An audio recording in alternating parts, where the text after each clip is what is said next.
dia 81, 82, 83. Nessa aula de hoje, nós iremos fazer uma revisão geral do capítulo número 4. Essa semana, do dia 27 de abril até o dia 1º de maio. E dia 1º de maio é feriado aqui no Brasil e no mundo todo, em comemoração ao Dia do Trabalhador. Nessa aula de hoje, então, vamos rever tudo aquilo que vimos em aulas anteriores sobre o capítulo número 4. Os aspectos físicos, os aspectos humanos e históricos do continente africano. Antes de iniciar a aula, vamos pedir a presença de Jesus na nossa aula. Obrigado, Deus, por mais essa oportunidade que temos de rever esse conteúdo e que o Senhor possa iluminar nossas mentes de cada aluno da 81, 82 e 83 para ter o entendimento da mesma. Em teu nome te pedimos, em Jesus Cristo, nosso Salvador. Amém. Então, primeiro ponto, nós vamos falar sobre a localização geográfica, que está na página 58 a 60. E nós vimos com vocês, por exemplo, ao norte do continente africano, ele é banhado pelo ponto geográfico natural Mar Mediterrâneo. Ao sul, eu vou ter o Oceano Atlântico e o Oceano Índico. Na parte oeste, eu tenho o Oceano Atlântico e na parte leste, o Oceano Índico. Então, acompanhe a seta vermelha, onde está o Mar Mediterrâneo, que é o norte. O verde, onde está a parte sul do continente africano. A parte oeste totalmente banhada pelo Oceano Atlântico e a parte leste banhado pelo Oceano Índico. Esses são os pontos cardeais do continente africano com seus pontos naturais. Nós falamos também sobre latitudes. Latitudes são linhas paralelas deitadas ao Equador, 0 graus. Então, 0 graus que é a linha do Equador divide a Terra em dois hemisférios. Então, a África vai ter parte do hemisfério norte e parte do hemisfério sul. No hemisfério norte, nós temos o Trópico de Câncer e no hemisfério sul, eu tenho o Trópico de Capricórnio. Também nós temos a linha chamada latitudinal, é a linha em pezinha, que divide a Terra em dois hemisférios, a parte ocidental e a parte oriental. E o continente africano, então, ele vai estar situado em latitudes norte e sul e longitude oeste e oriente. Repetindo, o norte do Mar Mediterrâneo, na parte sul o Oceano Atlântico e o Oceano Índico, na parte oeste o Oceano Atlântico e na parte leste o Oceano Índico. Esses são os pontos geográficos e pontos cardeais do continente africano.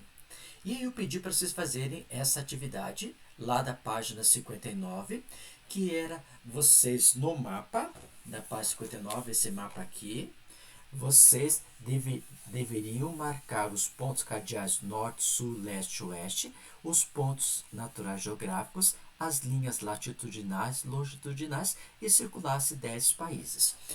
Essa foi a atividade que nós fizemos dessa primeira aula, ok? Aspectos naturais da página 60 à página 63. Nós temos, por exemplo, antrópico é o resultado constante do trabalho humano em relação ao meio ambiente. Nós também falamos sobre paleoclimatológicas, que é essa ciência que vai reconstituir o clima da época. E isso é ótimo, esse tipo de estudo, para observar que tipo de animais e vegetais tinha em determinada localidade, conforme o estudo. Aí nós falamos sobre deriva continental, né, que todos os continentes estavam agrupados num grupo só e aos poucos foram se desmembrando e formando o que nós conhecemos os continentes. Falamos sobre placas tectônicas. Dessas placas tectônicas, elas estão em constante movimentação, empurrando e elas estão em cima do manto e constantemente ela está em movimento. E esse movimento, essas placas tectônicas, elas podem provocar no continente o que nós chamamos de terremotos e nos oceanos o que nós chamamos de maremotos. Brasil, nós não temos essa atividade porque o Brasil está situado bem no meio da placa tectônica. Já o continente africano, ele já tem esse problema de terremotos na região do Rift Valley, no continente africano, na parte leste. Esse é o Rift Valley, como nós vimos ali, né? Essa parte leste aqui, ó, como você pode observar, essa parte leste aqui, ó, do continente africano, onde nós temos essas atividades de placas tectônicas que deu origem ao Rift Valley. Okay? Deserto, nós falamos que o deserto é uma região de uma grande concentração de areias. Né? E falamos 3 tipos de deserto. O ergues é aquele conjunto de grande concentração de areia, como se fosse um mar de areia. Reges é aquele conjunto de areia juntamente com pedregulhos. E ramadas ou tassilis são regiões onde temos, por exemplo, areia e também conjunto de montanhas. Nos desertos, praticamente nós não temos atividade econômica nesse local. Aí falamos sobre oásis, né, que dentro das partes onde nós temos, por exemplo, os desertos, nós também temos áreas de oásis. Esses oásis são o que? Verdadeiros locais onde temos água. E essa água, lá do lençol freático, ela consegue captar a chuva durante o ano, que é pouca chuva que ocorre durante o ano lá no continente africano, mas ela absorve, né, essa água e forma o oásis. E ao redor do oásis, pois eu vou ter quantidade de água através de um lago, por exemplo, e as vegetações típicas dessa região. Falamos também em contrário o Sahel. Né? O Sahel é a região que nós podemos observar nesse mapa que você está vendo aqui, ó, né? Esse mapa aqui, ó, nessa parte toda aqui que está pintada de laranja, nós podemos observar essa região do Sahel, que é a região considerada a região mais pobre do mundo no aspecto físico, econômico e político. Pelo fato do quê? Porque ele está situado no sul do deserto Saara, e ao situado no sul do deserto Saara, ali vai ter o quê? Menor quantidade de chuvas durante o ano. E como consequência disso, ali nós temos uma grande pobreza. Né? Aí nós falamos na página 60 e 63 para vocês marcarem no mapa da página 61, né? O mapa da página 61 que eu pedi para vocês focalizarem, circularem, que cadeia do Atlas, Sahel, Montes Drakensberg, deserto Saara, deserto do Kalahari. Então quem não fez, por favor, circule essa atividade que já foi vistada, como fiz ali o exemplo para vocês. O clima, nós falamos na página 64 a 65 sobre o clima. E aí nós falamos o que são latitudes, né? São linhas deitadas paralelas ao Equador. Falamos sobre a amplitude térmica, que é a máxima e mínima observada durante o dia, a temperatura. Falamos sobre média pluviométrica, a quantidade de chuvas que ocorrem numa determinada localidade. Falamos sobre chuvas de convecção, são chuvas que elas ascendem de formas circulares, né? Ascendem de formas circulares e elas, encontrando aqui outro tipo de massa de ar, ela vai provocar chuvas. E nós falamos sobre desertificação, que no local onde nós não temos a presença de chuva constantemente, o solo vai se tornando o quê? Pobre, sem ter umidade, sem ter nutrientes e sem ter fertilidade. Esse local se torna uma região de desertificação. E aí nós citamos, né, esses climas todos, como equatorial, tropical, tem no Brasil, semiárido também no Brasil, desértico não, mediterrâneo também não, montanha também não, temperado oceânico também nós não temos, e subtropical. Dessa lista de climas que citamos aí, o clima equatorial, o clima tropical, o semiárido e o clima subtropical são climas que temos no Brasil. E esses aí que eu citei são climas típicos do continente africano. E também nós falamos sobre a vegetação, né? Quando você fala em clima equatorial, nós temos a floresta tropical, equatorial, desculpem. Quando nós temos o clima tropical, nós temos a floresta tropical, semiárido, estepes. Aí eu coloquei os principais desertos, como o Saara ao norte, Kalahari ao sul e Namíbia, e o Mediterrâneo, vegetação de maquis e garrigues.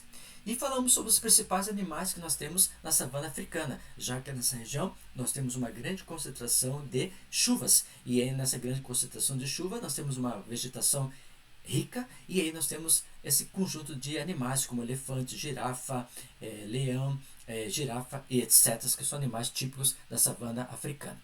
E eu pedi para vocês realizarem na página 70 do seu livro, na página 70, né, essa questão sobre o número 1. Era só para fazer essa atividade aqui.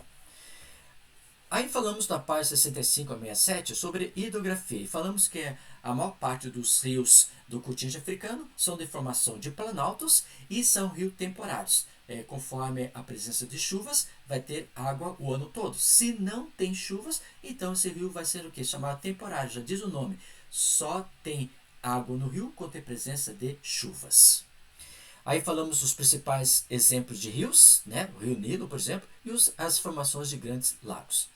Comentamos também que você deveria realizar a página 7.1, né? A 7.1, a 7.2 e a 7.3 como atividade dessa parte, dessa lição. E finalizando, falando sobre colonização, ocupação dos continentes, né? Que a ocupação dos continentes foi praticamente pelos europeus. A partir da África, os europeus que foram lá, eles que desmembraram toda a cultura do local e formando a descolonização. E até hoje, o povo africano, ela pede o seu local de origem, já que eles foram, por exemplo, colonizados e conquistados e tirados da sua terra de origem através dos europeus. Geopraticando, da página 78 e 79, né, que nós já fizemos essa atividade, que você vai finalizar na página 7, 8 e 7, 9. 7, 8 e 7, 9, que vocês já fizeram essas atividades. Bom, nessa aula de hoje fizemos uma revisão geral daquilo que nós estudamos nesse capítulo. Se você ainda não fez nenhuma dessas atividades, por favor, faça, para que ela vai ser contado como uma nota de 0 a 10. Então você trabalhe com isso, deixe tudo certinho e envie para que você não perca nenhum ponto. Agradeço pela sua cooperação. Vamos orar? Obrigado a Deus pela oportunidade de através dessa aula, fazer uma revisão do capítulo número 4. Que o Senhor possa abençoar cada aluno da 8.1, 8.2 e 8.3, abençoando ricamente a eles para que eles possam sempre ter a presença de Jesus Cristo no coração deles. Também estenda essas bênçãos aos seus queridos pais. Muito obrigado por tudo. Em teu nome te pedimos, em Jesus Cristo, nosso Salvador. Amém. Obrigado, turma, e que Deus abençoe você nessa nova semana, do dia 27 de abril até dia 1º de maio. Que Deus abençoe. Fui.